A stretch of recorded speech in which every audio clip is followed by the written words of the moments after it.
Hi everyone, उम्मीद है आप सब अच्छे होंगे और आपकी तैयारी भी अच्छी चल रही होगी। आज के सेशन में हम आर्थर मिलर के वर्क ऑल माई सन्स की बात करने वाले हैं। पहले हम उसके इम्पोर्टेंट कैरेक्टर्स को देखेंगे और उसके बाद में फिर इसकी समरी, थीम और फिर उसके बाद क्वेश्चन और आंसर। तो ये जो प्ले है आपका, ये 1947 का प्ले है। 1947 में इसको आर्थर मिलर ने लिखा था, पब्लिश किया था। इस वर्क में इन्होंने दिखाया है कि कैसे कोई एक व्यक्ति अपनी रिस्पॉन्सिबिलिटी से बचकर भाग नहीं सकता है। यानी जो एक जिम्मेदार व्यक्ति होता है, उसके ऊपर उसकी फैमिली की भी जिम्मेदारी होती है, उसकी समाज की भी, सोसाइटी होती है, और सॉरी जिम्मेदारी होती है, और दुनिया की भी जिम्मेदारी होती है। तो वो किसी भी एक जिम्मेदारी से पीछे नहीं हट सकता है और ना ही किसी एक जिम्मेदारी में कोताही बरत सकता है, लापरवाही उसमें कर सकता है। उसके लिए कोई छूट नहीं है। इसी थीम को इसमें इन्होंने बड़े अच्छे से दिखाया है और फैमिली कॉन्फ्लिक्ट को भी अच्छे से दिखाया गया है कि जिसमें एक पिता है, उनके दो बेटे हैं, क्रिस और लैरी, और उनकी वाइफ है केट। उन सभी के बारे में इसमें अच्छे से इन्होंने डिस्कस किया है और कई सारी थीम्स जो हैं इन्होंने हमारे सामने पेश की हैं कि किस तरह से लोग अपने मुनाफे के लिए, अपने फ़ायदे के लिए दूसरों को मरने के लिए छोड़ देते हैं जानबूझ करके। इस समरी में अपन देखेंगे पूरा। पहले अपन बात कर लेते हैं मेन कैरेक्टर्स की। तो जो केलर जो है is a central character in the play में। ही इज अराउंड 60, करीब 60 साल का है। ए सक्सेसफुल बिजनेसमैन है। He is married to Kate, उसकी शादी केट से होती है, and is father of Chris and Larry, और वो क्रिस और लैरी के पिता हैं। ड्यूरिंग वर्ल्ड वॉर सेकेंड, द्वितीय विश्व युद्ध के दौरान, Joe's factory made airplane parts for the military के लिए जो की फैक्ट्री कुछ पार्ट्स बनाती है एयरप्लेन के। However he allowed defective parts, वो डिफेक्टिव पार्ट्स को क्या करता है, अलाउ कर देता है टू बी सेंट आउट, की भेज दिया जाए यूज़ करने के लिए। Which caused the death of 21 pilots, जिससे 21 पायलट्स की मौत हो जाती है। Joe's business partner Steve Deever was sent to jail for the crime. अब जो का पार्टनर है स्टीव डीवर, उसको भी जेल भेज दिया जाता है, बट जो वाज रिलीज, लेकिन जो को छोड़ दिया जाता है। ऐसे लोगों के जुगाड़ भी बड़े तगड़े होते हैं ना। तो अपने पार्टनर को उसने फंसा दिया और खुद बच गया। लेटर इन द प्ले, बाद में इस प्ले में इट इज़ रिवील्ड, ये रिवील होता है कि जो वॉज ट्रूली गिल्टी, असल में जो है वो गिल्टी है।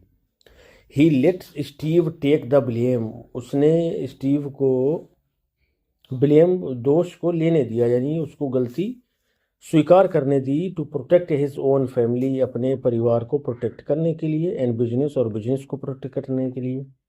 जो is referred as Keller in the play, और जो को एक केलर कहा गया है इस प्ले में। तो ये हो गया जो केलर का कैरेक्टर कि वो कैसा था। अभी थोड़ा ही जाना है अपन ने, समरी में और जान लेंगे। कैट केलर इसकी वाइफ है जो केलर की। Also called mother in the play, से प्ले में मदर भी कहा गया है। इस जोज वाइफ, ये जो की पत्नी है, she is in her early fifties में है। Deeply cares for her family, और अपने परिवार का बहुत अच्छे से ख्याल रखती है। शी रिफ्यूजेस टू बिलीव, वो ये मानने से इनकार कर देती है कि हर सन लैरी इज़ डेड, कि उसका जो बेटा है लैरी वो मर चुका है। Even though he has been missing for years, यहाँ तक कि वो कई सालों से गायब है, तब भी नहीं मान रही है। Kate also carries the emotional burden of Joe's crime, और केट जो है वो जो के क्राइम की इमोशनल बर्डन को भी ढो रही है बेचारे। हर डेनियल अबाउट लैरीज डेथ, मना करना उसका बार बार मना करना कि लैरी की डेथ नहीं हुई है, वो जिंदा है। And her struggle with guilt are key to the story, और उसका जो संघर्ष है उस गुनाह के लिए, उस पाप के लिए जो उसके पति ने किया है, are key to the story, वो इस स्टोरी की है, यानी बहुत एक मुख्य बिंदु का काम करती है। क्रिस केलर जो है वो उसका बड़ा बेटा है। Is the 32-year-old son of जो एंड केट, जो और केट का 32 साल का बेटा है। ही सर्वड इन द वॉर, उसने युद्ध में भाग लिया। Now works with his father, अब अपने पिता के साथ काम करता है। क्रिस इज ऑनेस्ट, क्रिस ईमानदार है, आइडियलिस्टिक, आदर्शवादी है, and deeply believes in doing what is right, और व्हाट इज राइट, जो कुछ सही है उसको करने में बहुत गहराई से विश्वास रखता है।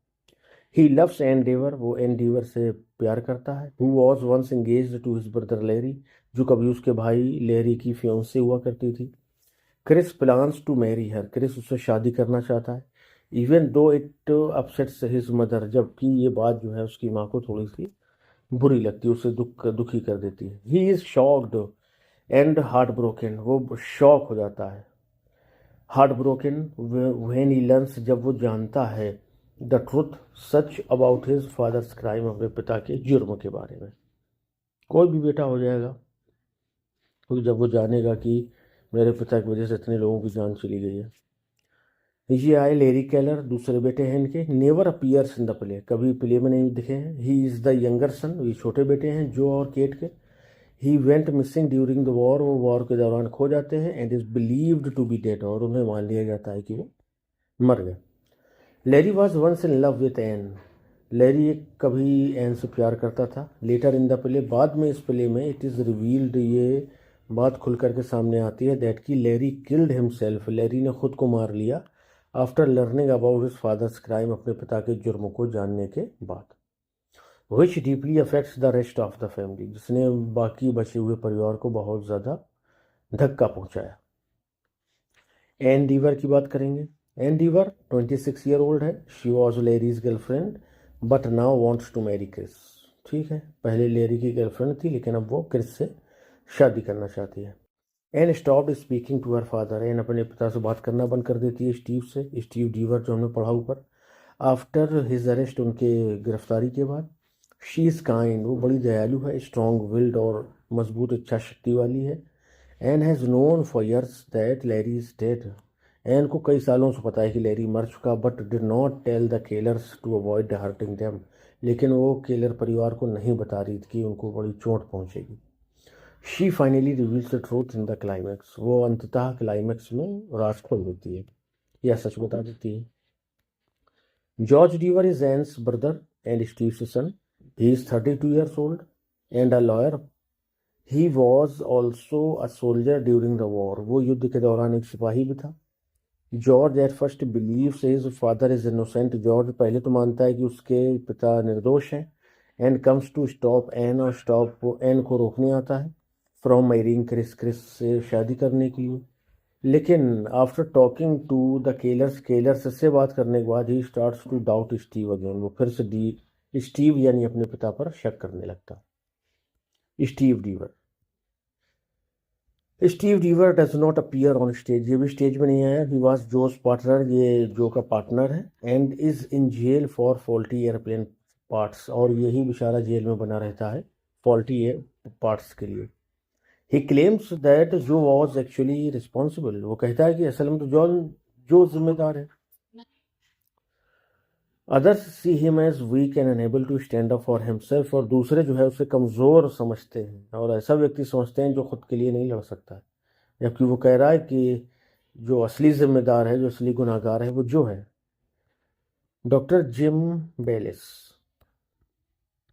Doctor Jim Bayliss is Keller's neighbour, ये केलर फैमिली के कौन है, पड़ोसी है। He is a doctor but wants to do medical research, वो डॉक्टर हैं लेकिन मेडिकल रिसर्च करना चाहते हैं। हिज वाइफ, उनकी पत्नी Sue Bayliss, is more concern about money, उसको पैसा चाहिए बस। शी डिसलाइक्स क्रिस आइडियलिज्म, वो क्रिस के आदर्शवाद को नापसंद करती है, मतलब पैसे के लिए कुछ भी करना उसकी नज़रों में जायज़ था, ऐसा मतलब है। Frank and Lydia Lubey are friendly neighbours. Frank avoids war duty due to his age, Frank और लीडिया जो है वो बड़े प्यारे से पड़ोसी हैं, प्यारे मतलब एक दूसरे की केयर करने वाले दोस्तों की तरह है। फ्रैंक क्या करता है, अवॉइड्स वॉर, वो युद्ध से बचता है, यह युद्ध की ड्यूटी से बचता है ड्यू टू हिज एज, अपनी उम्र की वजह से। Lydia once dated George but married Frank, Lydia ने कभी जॉर्ज को डेट किया था लेकिन अब उसने फ्रैंक से शादी करी। बर्ट कौन है, एन 8 ईयर ओल्ड बॉय, 8 साल का एक बच्चा है। बिलीव्स जो इज़ अ डिटेक्टिव, और वो कहता है कि जो है वो एक डिटेक्टिव है। जो प्लेज अलोंग दो केट डिसअप्रूव्स, जो प्लेज अलोंग जो है पूरा किरदार अकेले निभाता है ये कह सकते हैं, या वो जो भी जिम्मेदारी है वो अकेले निभाता है ये कह सकते हैं। दो केट डिसअप्रूव्स, जबकि केट इस बात को डिसअप्रूव करती है। अब क्या बात है ये आगे पता चलेगी समरी में। चलिए हम पर समरी में आ गए हैं। All My Sons by Arthur Miller is set in August 1946। 1946 अगस्त में इसकी सेटिंग है, यानी वर्ल्ड वॉर सेकेंड के नेक्स्ट ईयर में। In the backyard of the Keller home is an American town.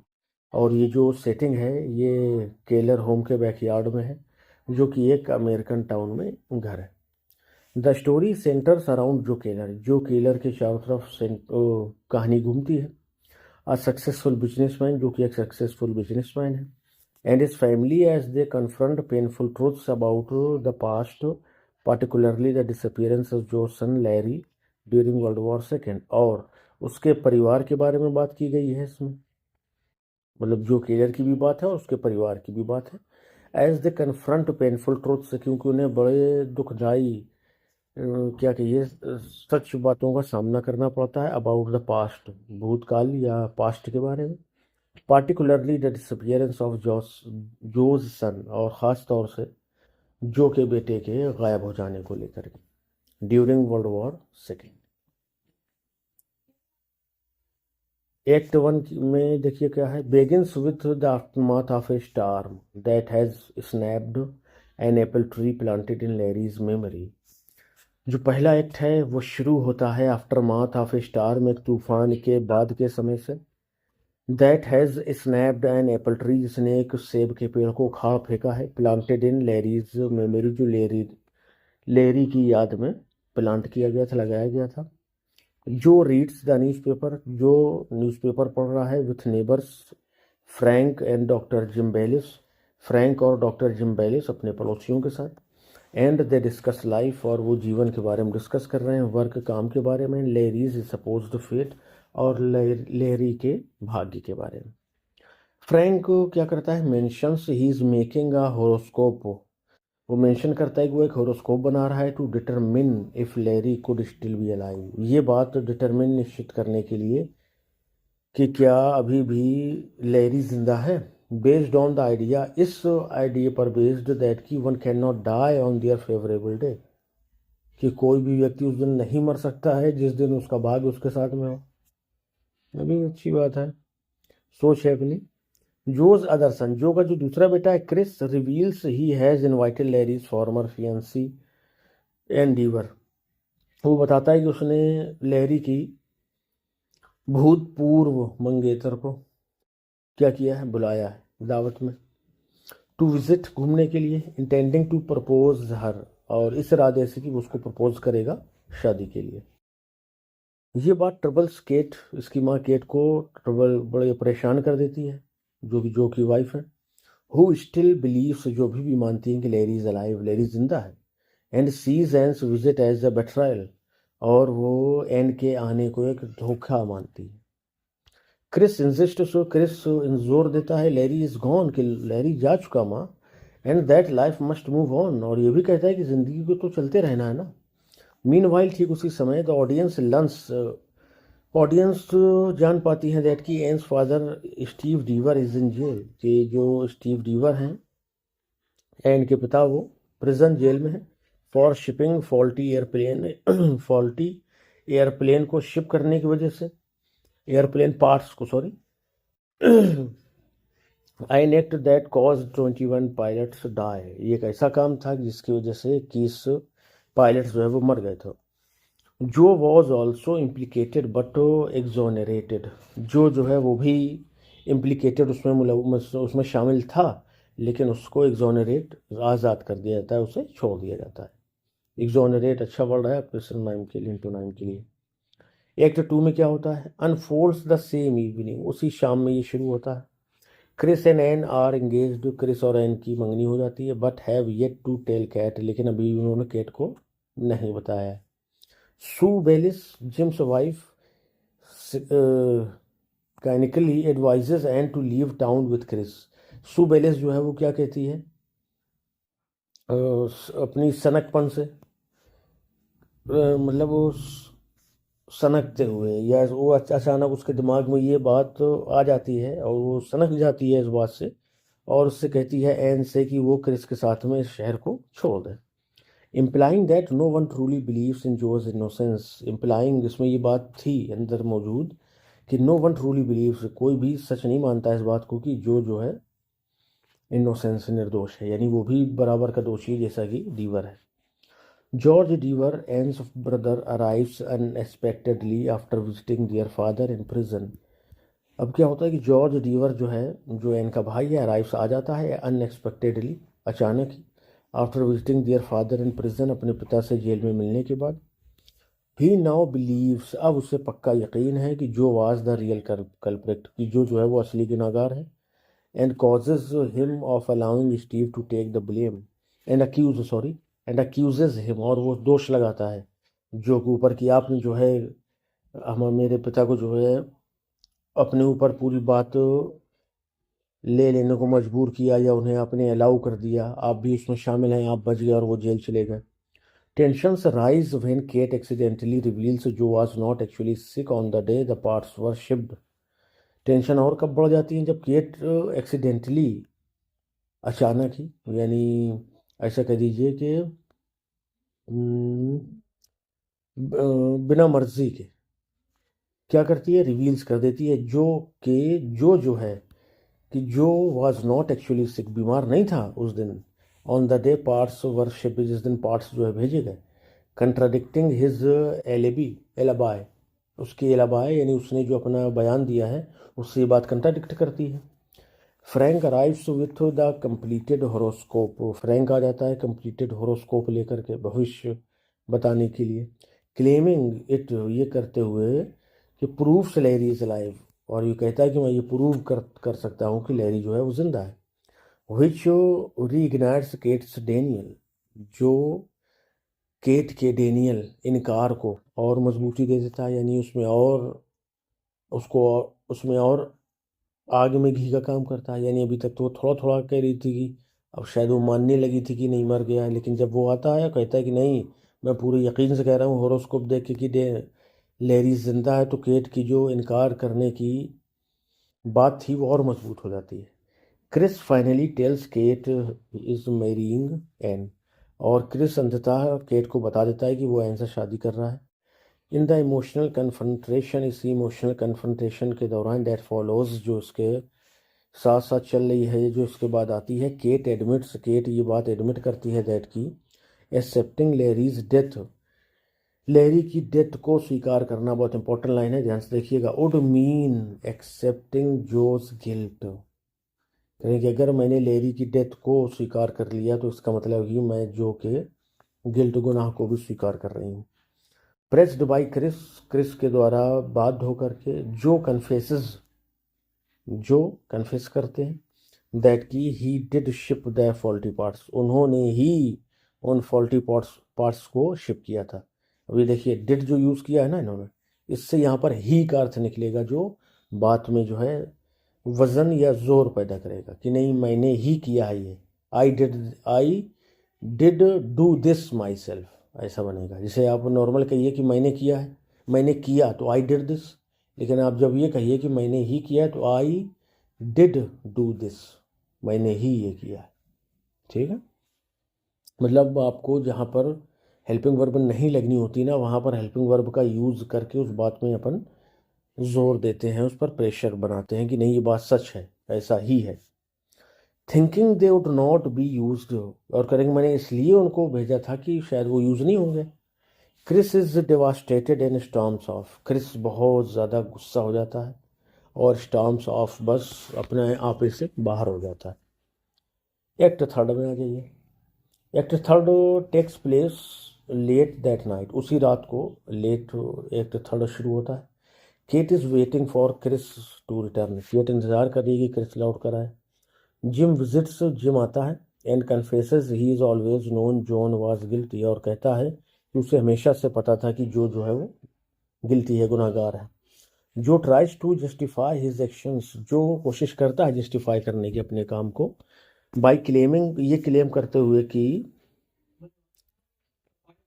He did it, उसने ऐसा किया, फॉर क्रिस, क्रिस के लिए, एंड हिज फ्यूचर, और अपने भविष्य के लिए या फैमिली के भविष्य के लिए।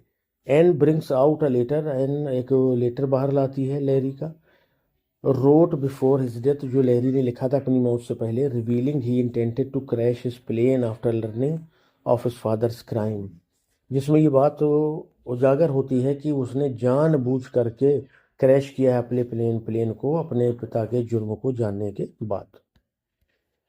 Larry saw his father's betrayal of fellow soldiers as unforgivable, क्योंकि जो लैरी है वो अपने पिता के इस धोखे को अपने साथी सिपाहियों के प्रति ऐसा मानता है कि जो क्षमा के योग्य नहीं है, अक्षम है। ये क्या कहते हैं इसको, और ढूंढ लीजिएगा, एक शब्द होता है हिंदी में इसका, इसी क्षमा से ही मिलता जुलता आ लगता है उसमें पहले। Joe is crushed realising the deaths were personal not just numbers, Joe पूरी तरह से टूट जाता है, रियलाइजिंग ये बात महसूस करते हुए कि डेथ्स वर पर्सनल, ये जो डेथ्स हैं, जो मौत है ना, ये पर्सनल है, नॉट जस्ट नंबर से, सिर्फ वो नंबर नहीं कि 21 मर गए 20 मर गए। ही एक्सक्लेम्स, वो कहता है कि दे वर ऑल माई सन्स, वो सब मेरे बेटे थे। फाइनली अंडरस्टैंडिंग द वेट, और अंततः वो अपने उस एक्शन, गुनाह के वजन को, उसके बोझ को समझ जाता कि मैंने बहुत बड़ा गुनाह किया है। ओवरवेल्म्ड बाई गिल्ट, इसी गिल्ट के में दब करके जो गोज इनसाइड, जो अंदर जाता है, एंड शूट्स हिमसेल्फ, अपने को गोली मार लेता है। The play ends with Chris blaming himself, अब वो क्रिस अपने आप को ब्लेम कर रहा है, तो प्ले तभी खत्म होता है। But Kate argues him to forget and live his life, लेकिन केट कहती है कि भूल जाओ जो कुछ हुआ, अपनी ज़िंदगी जियो। The tragedy highlights the themes of responsibility, guilt, denial and the moral cost of placing profit above human life. यानी कि जो ट्रेजिडी हाईलाइट्स से हाईलाइट करती है थीम्स ऑफ रिस्पॉन्सिबिलिटी, जिम्मेदारी की थीम को, गिल्ट, गुनाह की थीम को, डेनियल, इनकार की थीम को, एंड द मोरल कॉस्ट, और नैतिक कीमत को भी, ऑफ प्लेसिंग प्रॉफिट, लाभ को रखने के लिए, over human life, human life के ऊपर। सही बात है, ये तीनों आपको ध्यान रखने हैं वर्ड्स। रिस्पॉन्सिबिलिटी की भी बात की है, गिल्ट की बात की है, डेनियल की बात की है, मोरल कॉस्ट की बात की है। थीम देख लेते हैं। Arthur Miller's All My Sons explores many deep and important themes, बहुत सारी गहरी और महत्वपूर्ण थीम्स को इसमें एक्सप्लोर करते हैं आर्थर मिलर अपने वर्क ऑल माई सन्स में। दीज इंक्लूड, इनमें फैमिली है, रिस्पॉन्सिबिलिटी है, गिल्ट है, मेमोरी है, वेल्थ है, and critic of the American dream, और अमेरिकी सपने का क्रिटिक भी है। यानी कि अमेरिकी सपना क्या, अमीर बनना है, कुछ भी करना पड़े उसके लिए। Fair is foul and foul is fair, line अच्छी ध्यान आई मैकबेथ की। The play also follows the 3 classical unities of drama, ये प्ले जो है, जो यूनिटीज ऑफ क्लासिकल ड्रामा है ना, उनको जो अरिस्टोटल ने बताई है फॉलो करती है, जो कि है unity of time, unity of place and action. ठीक है, तो ये तो हो गया ऑल माई सन्स का पहला सेशन। ठीक है, अब अपन अगले सेशन से क्वेश्चन नंबर 1 की बात करेंगे। ठीक है, सेशन अच्छा लगा होगा उम्मीद है। अगर आप पहली बार विजिट कर रहे हैं चैनल पर तो सब्सक्राइब ज़रूर कीजिए, और पीडीएफ के लिए हमारा टेलीग्राम चैनल ज्वाइन कर लीजिए। ठीक है भाई, चलिए मिलते हैं नेक्स्ट वीडियो में। Till then bye bye, thank you.